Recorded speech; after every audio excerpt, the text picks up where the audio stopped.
Welcome everyone. This is actually a re-recording of the July webinar from 2025. Unfortunately, something happened on the servers and it got deleted. We didn't even see the read AI and the basically the AI that transcripts everything. It didn't even show up as well. So not sure what happened there. Hopefully the next one will work as all the others have as far as the technical issues out there. We'll address that. But for the moment, what we really wanted to do is go over OASIS One and make sure everyone had a reference point so you can go back and look at it and find out exactly what OASIS One is. Because I'm getting more phone calls on it. Please call, that's fine. It's something that we're very ambitious about, and there's a lot of neat new features and techniques and everything like that we're rolling out. And it all centers around this concept of OASIS One. So let's dig in. A little bit of an agenda first. First thing is we're going to go a little bit of brief history of OASIS, and that'll set the reason we're using the name OASIS One and just make a little more sense after that. And then OASIS Online, an update on that. OASIS Desktop, notice not Legacy, Desktop. I'll give a little bit of details there. And then AI. Folio is going to be a data source for a lot of the AI, and we're going to talk about some other things called PAT and large language models and everything. And then we're going to pull this all together and we'll call it OASIS One. So I just told you basically what I'm going to tell you and then go through the whole details. So hopefully I got this right this time. All right, and in the future, there's a sneak peek that I'm going to throw out that'll show one mild little feature out there, and then we'll talk more about a lot of the AI and this new feature next month. That'll be, actually it's this month now. It's already August, and in just a couple of weeks I'll do the webinar that I actually show the sneak peek and some AI stuff. All right. So let's talk about the history of OASIS. In 2000, that's when we began. We created quotes. That was one of the first ones. Submittals actually was the first item we had out there. Created a lot of AI models around that. Even back in 2000, AI existed. People think it's a new thing. No, it's been around for a while. It's just getting more interesting with more complex and interesting models. And we have orders. In between 2000 and 2010, there's a lot of features we added. Integrations with manufacturers, integration with distributor backends, all kinds of development happened during that time frame. So it wasn't 10 years quiet. It's 10 years of very busy. In 2010, we introduced the OASIS customer portal that some of you use, and it just provides shipping and other information from the OASIS database in a browser mode for customers to view at any time. And then we had the online quotes prototype. We actually created that. Most people don't know about that, mostly because it wasn't very well received. Back in 2010, the internet wasn't quite as focused on as it is now. And I think a lot of that had to do with the mobile revolution. We'll get to a little bit of that as well. In 2018, we introduced OASIS 04, and really the concept of 04 was exposing the OASIS data online. So trying to take everything that the inside sales staff could see and make it available to the outside sales staff. Worked pretty well, and that was really the reason why we used the term 04. It was just a little bit different there. And we continue to do a few other things in there as far as building more and more features into that online presence. And then 2020, the pandemic happened. Started using the term legacy OASIS at the time because the thought was we're going to move everything into the browser. Well, that was already happening, and we did release in 2020 pretty quickly a browser-based project system that is still available now. There's a lot of new technology that we'll get into that we're able to use now that didn't exist in 2020. That was 5 years ago now. Hard to believe. But that was the start of browser and browser-based apps for OASIS. Actually, for production anyway. As I said before, it actually exists a little bit before that. All right, we introduced in 2022 a concept called PAT, okay, Precision Analytics Tools. It's a bunch of machine learning and AI-based tools that do all kinds of things, predict shipping, predict when you get paid, all the other details there. There's a lot of help online for that if you're more interested. And we will have more webinars on some of this as we go forward. In 2024, we produced Folio. That's really the first time that we provided data in any significance to our customers. And that's going to expand quite a bit. So before 2024, we really provided the data system, no data. Now we're providing data and the data system, and we'll dig into that more over the next few months here in 2025. In 2025, we now have basically all the main systems inside of OASIS Desktop in the online version, and we'll get to where the gaps are, because there's still a few gaps, and there always will be because of some technology. But 2025, we have orders, invoices, payments, quotes, submittals. It's all in there, and we just keep enhancing on those details. And more on that in a minute. Pull all this together, we now are renaming everything for a very purposeful meaning on this: OASIS Desktop, OASIS Online, a bunch of AI tools, and we're calling all that OASIS One. So, OASIS Online. Let's talk a little on that, because it's available from anywhere, anytime, and on mobile devices. Okay, and let's show that real fast, because I have a nice little browser here, some details here. I'm coming up on these tiles that we originally released back in 2018 and called it 04. They're becoming more and more like bots. So a good example of this, I wanted to click into one of these real fast, is the, shoot, if I find it real fast, the quote monitor tile here is a good example that I brushed into the other day as a good example for this webinar. And what's happening here is it's running through, this little bot's running through all your data or all your quotes and applying different tools and techniques, some of using machine learning and some of it's just rule-based. And one example is the discontinued items over here. So if you have a project that has discontinued items on it, this particular tile, or bot is what it's become, will run through different data sources to find out if it's been discontinued by the manufacturer. Wouldn't that be nice to know? Hey, you just sent out the quote and the manufacturer discontinued the item that you had in that bill of material. Now it'll send you an email and say, hey, that's something you need to go take a look at. So a lot of help on that one. Call the support team if you'd like more information there. But it's not only browser, it's a desktop browser available. Switch over. Google has a nice little, or Google Chrome has a nice little emulator here for the mobile devices here. So this is the mobile view, the same thing. I'll just click into something else for fun. So here's my bid board tile. Shows all the bid boards or items I have bidding right now. Just details in here, a lot of test stuff in here. I think we might have one. Yeah, here's one fake project we have in the system. So I click into that, and again, it shows me everything on this project. A lot of thought has been put into the mobile device, and that is the desktop version. You can edit a quote. On the mobile, you probably don't want to do that. That'd be pretty tedious. Granted, if you have a mid-sized device like an iPad, you can turn it sideways, and actually it does work. I know of people even looking at OASIS in their Tesla cars. So whatever, as long as it's browser-based, it'll work. Bigger, but the smaller screens, we're tuning those more and more, and this one's actually pulled through where we have general information. This is just a project, by the way. It has sales information, internal folks, the design team, so this would be your specifiers, distribution, contractors, search tags, and so forth. So all that's pulled together in a little more concise way, and we call this the outside sales view, or just the sales view, where the same view of this project inside the browser would look, as I will show here in a minute, a little more like the project editor in OASIS. Even the bill of material looks very basic here, so very, very basic. You can slide left and right so you can see some of the details, and there's a lot of features in here we can get into. The same item over here, by the way, if I click into it, go to that same project just for grins, bill of material, and right now, because I entered this as a salesperson, it's showing the same view, but I have the opportunity to actually show it as a quoter would look at it. In other words, it's the full bill of material. If I get over to it, there's the lobby, and there you go. It looks very much like the OASIS editor, but in a browser. Okay.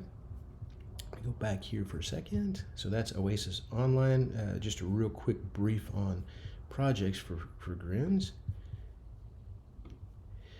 Talked a little bit about the tiles, full featured projects. We have orders in there, invoices and payments. They're all rolled out in various parts of levels of acceptance. Right now, projects are ready to go. Orders have been introduced for most of the year. We have some early adopters working on that, and it seems to be going pretty well. We get feedback on it, which is great. Invoices just went out last quarter, and so did payments. So they're still in an early adopter phase. In development, we have all the report builders that are in development. Don't have a quick timeline on that at the moment. Just listen. We'll keep an eye on the newsletter because we're focused on those to get those out as quickly as possible. And then we're scheduled to refresh. This is some of the other stuff we're doing. There's a lot of technology that we used in 2020 that is considered old by now, by today's standards. There's always new technologies, new techniques that we have to pull in. This is true for desktop, but definitely for the online as well. And we're scheduling it basically to rebuild both the projects and submittals using some new technology that didn't exist prior to the pandemic, or actually didn't exist during the pandemic. So really exciting area. I can get in the technical details if you want to, but for right now, it's just using new tools that the browsers have made available because they're getting better at doing the type of stuff that OASIS needs to run in. And then a lot of AI tools. The online really is a lot of the AI tools, but not all of them, as I did in the previous the June webinar. Not all AI tools are requiring a backend servers, but a lot of the really cool ones, unfortunately, do require a backend servers for a host of reasons. And anyway, if you have OASIS Online or you have access to OASIS Online, then you have access to those OASIS AI tools. Now, let's talk about desktop. All right, so no, the desktop's not going away. I actually started that concept back in 2020 because honestly, I thought that's where we're headed. We no longer call it Legacy Desktop. It is or Legacy OASIS. It's Desktop OASIS. It's a little bit of a name change there, but just kind of a reminder that we never actually quit developing for the desktop version. But it's a different environment, and we're positioning it a little bit differently for a host of reasons. And let me go into those here. First of all, it is fast and it is cheap. Now, interesting that the fast, cheap option is goes together because it's normally not the case, but you do have to provide your own server, your own environment for that to work. So that is OASIS Desktop, and that's the experience from a lot of our customers. And that's literally what I was told by one of my customers when I was trying to sell them, if you will, on moving everything to the cloud. And they said, well, no, look at how fast this is. And that individual had put a lot of thought into the server, which really was quite nice, way more than what I thought they'd do. But he also identified the fact that they're spending a lot of money and make a lot of money. So every minute that server's offline or there's an internet issue, they're losing a lot of money. So it makes a lot of sense for a good base of our customers to have that desktop version. So we will continue to invest into it as we have, and building that resource out there for our customers. We did do an icon refresh, so if you'd wondered why all the icons changed and some of the screens actually are looking a little bit different, you'll notice more of that as we go forward. It's really so we can have both systems, that is the desktop version here and the online version. Let's go back to that real quick. Look very, very similar, and not totally different. Now you will notice that the colors are similar, but not the same. And we do a couple of other items here as well, in that we keep, as you've seen in the past, the search bar is over on the right side with the permanently looking application side over here. That's been the way OASIS has been for, 20 years or so. We're going to keep that. Some of the colors are changing a little bit to make them look a little more like the online version. Basically look like they're similar applications or the same application. But notice the search bar is on the left side, and this is going to continue to be a pull down because you're always in a browser. You're always fighting that environment, and that's probably one of the many downers to a browser version of the software is you're in a container and you're always fighting as a designer for space on the screen and just a lot of little things. Security is another thing, and you're kind of in a sandbox, so you have a lot of restraints inside of a browser. But we do want to show when you bounce between the two systems, say you're doing a quote in at the house and then you go into work, we don't want you to spend a lot of time looking for a feature. It's going to feel similar. We may move it to one side or the other just so you know which system you're in, and that should help identify what features are available based upon the system you're in, because there will be slight differences between the two. Okay. So in addition to this, we're introducing a concept called Global Lock Manager, and I'm hoping to get a little deeper into this in another webinar, and hopefully we'll make it just kind of fade away or fade in the background. But one of the issues we've bumped into with users that are using both desktop and online at the same time. We call that a hybrid implementation. They bumped into a scenario where two people are in the same job, but they're on different systems. So it would let you do that, and nobody really knew. So we've changed that. As a matter of fact, let me show that super fast. And this is in the process of rolling out. So if you don't have it, we can turn it on, but it's still a few details we're trying to work out before we completely roll it out. There's a good project there. It's called example project. So I'm in this on my desktop version of OASIS in the office, and let's say I have someone that's outside the office try to go in the same job. I think I saw that earlier. No. Oop, there it is. So I click into there, and sure enough, it's going to tell me locked by Brian Howard on, and then there's not a whole lot of room here because of some things we're trying to expand upon here. But if I go back to the, you see the general tab over here, there's a little more space, and it says who's in there. So it's basically I'm on my laptop, and it's trying to give you as much information so you know who's doing it and where, especially if you happen to leave the quote open in your browser at the house, you go into work, and it's there. And some of the lock scenarios there we're finishing up now is when you're in the office, how do you kick yourself out of the browser at the house? So little things like that, but they're important. Now, moving forward, the new online tools, we're moving more of the online tools to desktop. And there's examples of that all over the place. The Folio is now available through the link to online. I don't have a good example teed up here. I'm trying to think of a good example that I have that's not going to specify a specific manufacturer, but Folio is available here. You basically just identify the item, you know, O4 web, and then you say scope, and it'll show the details there. Conversations are also available on this project, so if you click into that, that'll throw you in the conversations, so you can chat between members of the team here, very much like a channel, if you will, in various other software, but it's specific to this project, so you can ask, move questions back and forth. I've been over this in other webinars, and there's a lot of help on it. If you have any questions on conversations in projects, they're really neat. It's a great way for the inside sales staff and the outside sales staff to communicate and document all the details that you have on a project. Okay, and in 2026, we'll start moving users from Sybase to PostgreSQL. This is a pretty good investment that we're doing right now. Sybase is slowly moving away from the product that we use, and actually Sybase is owned by SAP, but SAP is moving away from that product that we currently use, and basically putting everything in the cloud, which is kind of strange to me. Postgres is actually a database engine that's used by a lot of big companies. And over the past, I don't know, 5 to 10 years, it's really come a long way. It's very robust. It's actually way ahead of what we're currently using inside of OASIS. So we're moving to that platform. During the actual webinar, I did get a good question, and some of the larger groups have moved from Sybase to Microsoft SQL Server. No, we're not going to drop SQL Server support because that's exactly what we use as the back end for OASIS Online. It's a good database engine. We will support that from now on. We also do support Oracle, and in both cases of Oracle and SQL Server,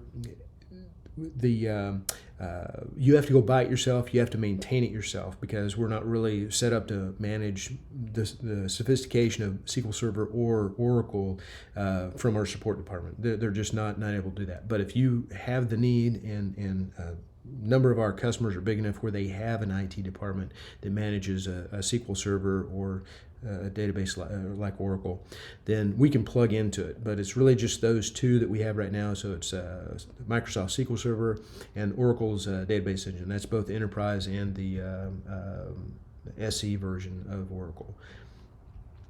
Okay. And with SQL Server, we support everything down to, there's a bottom tier that they have that we don't support. I can't remember the exact name that they go by on that. But basically everything from the basic standard edition of SQL Server on up, we do support. Okay. And AI tools. All right, so AI tools, we do, I did mention some of this in the previous webinar. I don't want to get too deep into it, but we will continue to add AI models, if you will, to the desktop version. But there's only so much we can do in that environment because it runs on your servers, and there's some constraints that we have there. On our servers, we're able to focus what I'll call compute and accelerators and all these other things inside of our environment, and that gets pretty sophisticated. And for that reason, if you're using an AI tool in the desktop version, it's probably going to make a call at some point back to the servers, the online servers. And for that reason, if you're using the AI tools that we'll talk about here in a second on the desktop, you have to have online or a hybrid license of OASIS. Sorry for that, but it actually does require us to stand up servers and support you. And that's true even if you're using a large language model. I'll get in some of the details actually in the August webinar. All right, AI tools. So this is new and exciting. Actually, it's extensions of what we've been doing in the past, because we've been using machine learning and AI tools for decades now. It's just part of what you have to do, and they're fun. I've been playing with them for a long time, and I'm pretty juiced on this stuff. It's fun. So internal OASIS AI tools. So right now, I had a little deeper conversation on this previously as far as information governance, but I want to get a little deeper into that this time. So your internal OASIS AI tools, we're going to use your data to build what is called a model. And we've been doing this for a long time. The PAT aging, and anytime it suggests a lead time through the PAT lead time columns, or in quotes and orders, it uses a model that builds a whole bunch of information about how the various items inside your orders have been shipping. So if you create an order and you apply shipping, it starts tracking how long it took for that item to actually ship. And then it builds a little bit of information around that, varying basically on the series, the time of year, and a whole bunch of other information. That's your data, and if you put it in consistently, it does a pretty good job of estimating all kinds of things, lead times, and actually how much further in the future you're going to get paid. I'll have another webinar on that, PAT aging, at some point too. But the other thing that we'll do is we'll use engine data. And by the way, before I get off this topic here, if we build something off of your data, as soon as your data enters that model, it's only for you. That's just our governance that we have on that. And I've said a little bit about that in the past in the June webinar, but I'm going to continue making sure everyone's aware of that. We pull your data into model. As soon as that happens, it's just for your staff, and that's it. It's a no-no for us to use that in other areas.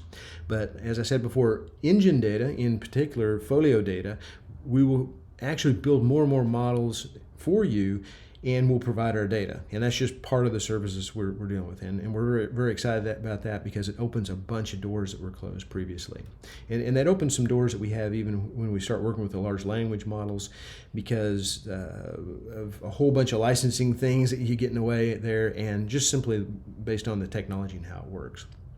So external AI tool integration, that's going to be the August webinar, but I'll talk a little bit about this right out the gate. So information governance, if you're using our tools, we're going to tell you exactly who has access to it.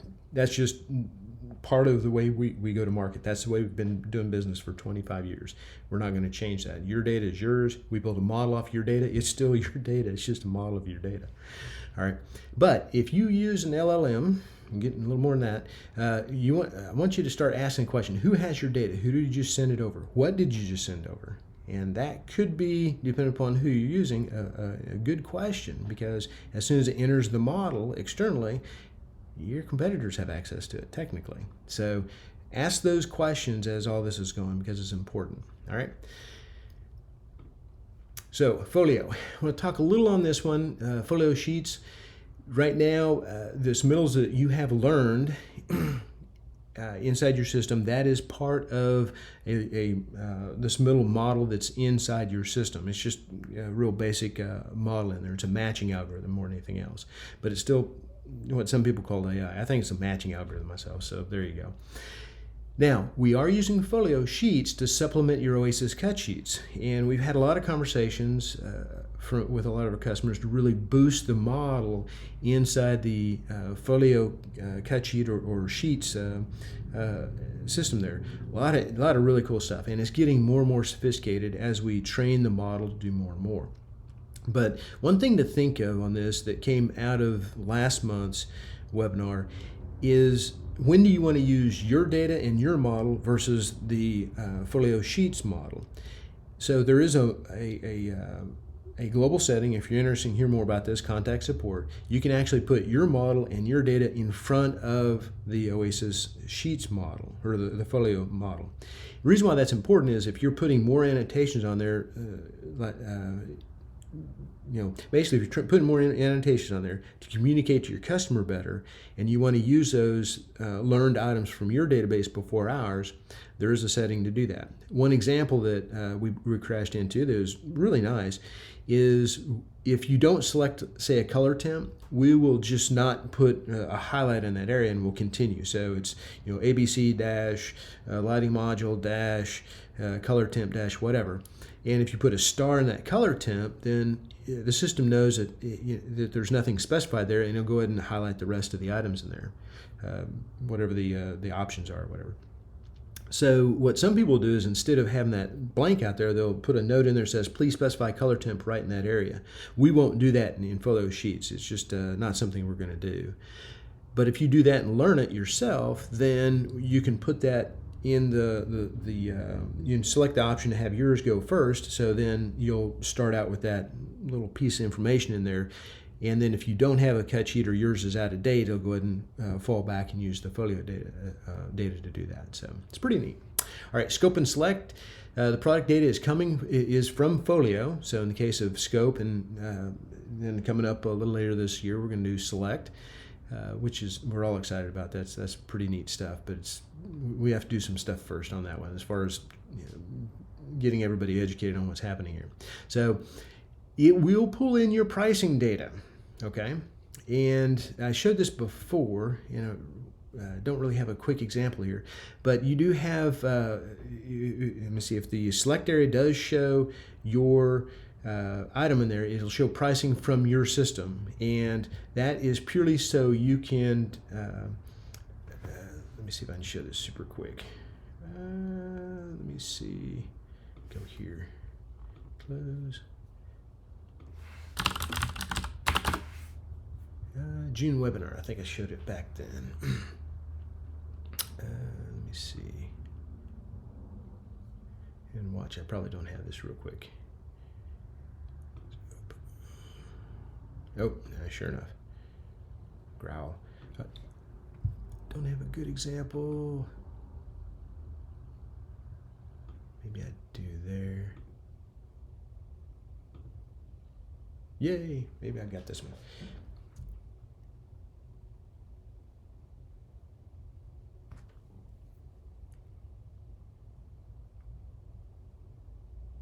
Another test one. That's what I hate about doing test ones. Let me see, test.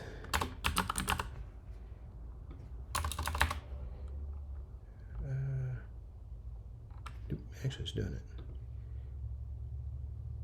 All right, so in the case of scope, and sorry, I had to call in a old one here. What I want to make everyone clear on here really goes back to more of the data compliance and how we use your data. So all the information we have inside of OASIS and from Folio is going to be specified. So if it isn't specified, it's probably from scope in this case, in the or inside of Folio in these scenarios. And then we're going to call out like the CCT, the CRI, and all these other items. We lifted those out of the cut sheet for this particular product. And we'll label those as Folio because that's the system that does it, and that's where the information is coming from, and that's where that model goes. The PAT lead time isn't available on this item because I'm not putting my shipping information in like I should, but normally you'll see a catalog number in there, you'll see your pricing if you have a price list active, and you'll see the PAT lead time. And we're going to call those out as 04. We'll probably change that to online, by the way, or OASIS actually, just to show that it's your data. And we're not going to share that with anyone else. So that's another little detail I wanted to pull into that. Okay. Sorry about the delay there, but I forgot to prep for that one. I had it all set up for the actual webinar. All right, so Folio data is built in we build that from the internet. And that's one thing I want to kind of leave you with is we do pull data from the internet. There's like everybody else, we harvest that, and we actually have a team plus some bots. So there's a lot of machine learning and a lot of really cool technology we get to use to actually build a data. And then once we have that data set put together, we drop it into a model. And that's where it has different ways where, it uses language and other things that we'll do that I'm not supposed to talk about, where we produce a product where OASIS can pull the data in all kinds of different ways. And that's basically the way we do that. I just want to identify that. The key here is we're not taking your data and put back it in there. That's just one thing that I want to make sure everyone's aware of. Just at the very end, we'll stitch all that data together and present that to you as I showed over here. Okay, we do, and do want to be upfront, we do collect data for usage and resource planning. So as you make these calls back, we do want to know which brands you're using, because those are the ones we're going to invest more time and people into. If you're not using them, then we'll still pull the data, but we'll have to, when we're forced to make decisions on resources, they may not be quite as fresh or the details there. So most of these happen still within a month. It's just what we're focused on there. All right, PAT. So PAT must run on engine softwares or engine servers. So if you're getting lead times, you have most likely a hybrid version of OASIS. Or if you have a really old system, we actually tried to run PAT and a lot of the machine learning on your local servers, but that caused all kinds of headaches and slowness too, because it requires a lot of computation. Actually requires a lot of data, and all that data access usually caused issues for folks. So again, the reason why we put it on our servers is we handle all that well. Information governance, I've said this a bunch, but basically your data, your model, your data, and I've kind of went through a lot of this stuff. The PAT aging, I've got a lot of really good conversations with folks over the past few days on using PAT aging, and it works real well. More on that. I definitely need to pull a webinar together on that one, because it's a very powerful tool. Okay. All right, this is an exciting little area here. So large language model, if you haven't heard what they are, just turn on the TV. They're all over the place right now. Everything from government to small business. This stuff works. I've been playing with it for years now, and it's pretty cool. We've actually had customers that have been using OASIS and LLMs, and we've been talking to them on how they're doing that. And this August webinar, we're going to talk a lot more about it. Okay, so the LLM integration is going to be off by default when it's released. So a couple of things are kind of turned on right now. You can see menus and some of the beta users, hint, hint. But when we actually go production on this, it's going to be turned off, because we want the principals, the owners, to ask the question who's using it and how, because I believe that to be important. But we will supply the minimal amount of information to the LLM with what is called a prompt. I'll get a lot more in depth on that in August. But really the main thing on that is to not give them your entire database, but give them just enough to do the tasks that we're asking them to do.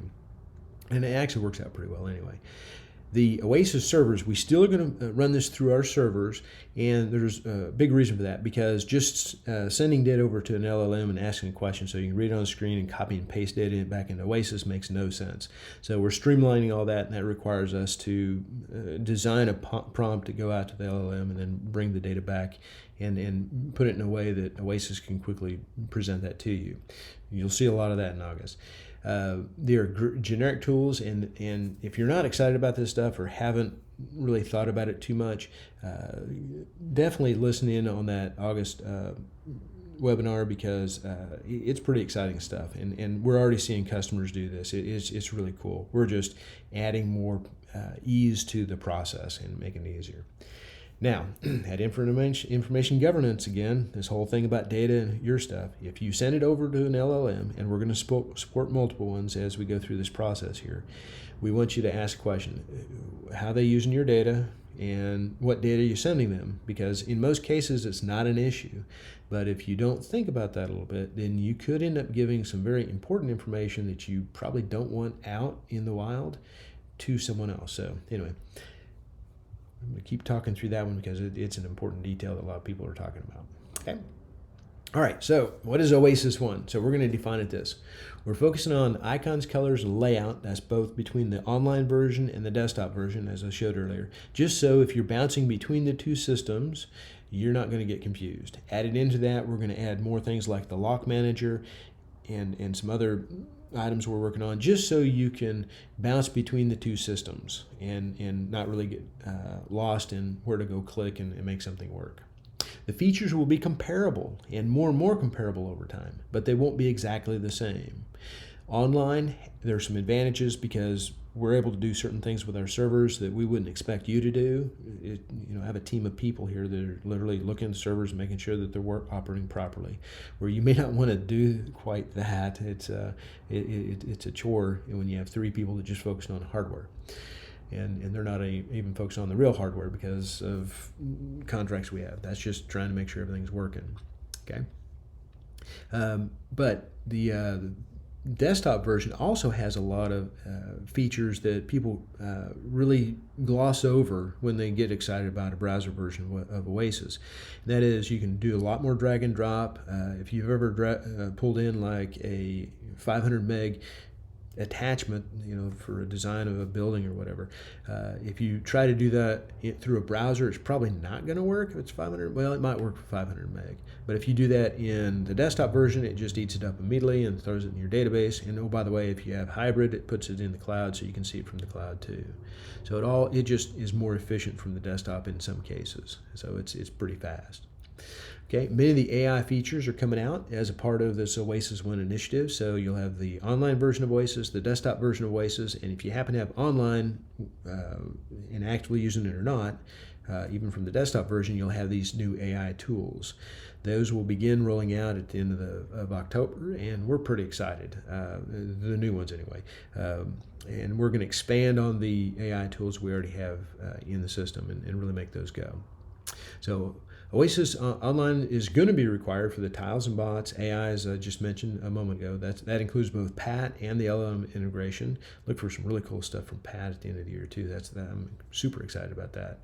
And then Folio and other engine supplied data. You have to have access to our servers because that's basically, as I showed earlier, we go harvest all the data as you might expect, but then we drop it into an AI model, and that allows us to access it in various ways.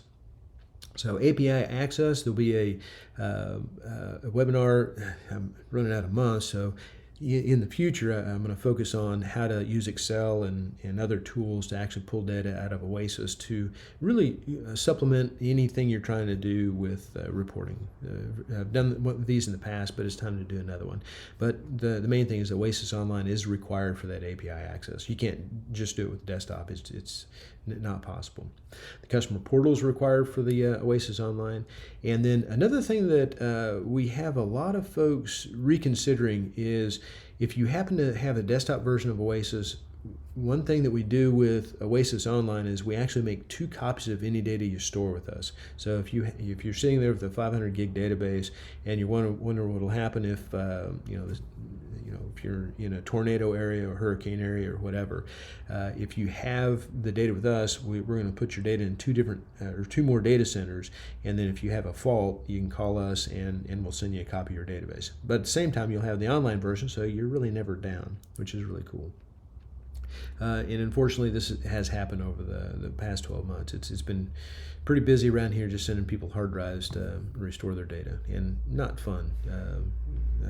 We're happy to do it, and that's the good part, but not fun listening to people with some of the challenges they've had. So, all right, that is OASIS One, and I don't remember all the questions. I tried to pepper those into the webinar here as I went through, but I almost forgot. Let's talk about the new feature that's in here. So let's go ahead and bring up desktop version of OASIS. I could do it in online. It works pretty much the same way. And we're about to make a few more changes to that as well. But I need my folder here, if I can find it. So you can now take a PDF. So this is just a simple little PDF of a quote, and you can drag and drop it into OASIS. That's the PDF, not an O2O file, not an XML file. And it goes over to our servers and applies a model to it. to bust it apart.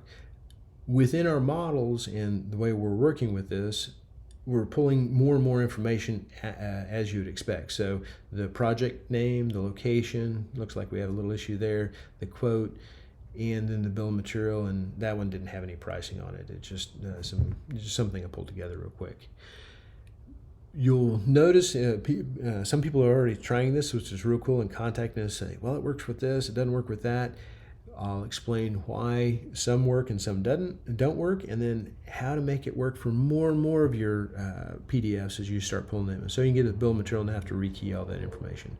I'll also talk about limitations and things to think about, and that is in the August webinar. But right now, this is available to most of our users at the moment. That's mostly going to go away because of, again, some of the things we're changing, building more sophisticated models. And that will require us to shut that off for only people that have the online version of OASIS. So regardless, it hits our servers either way, and unfortunately, they're kind of spendy.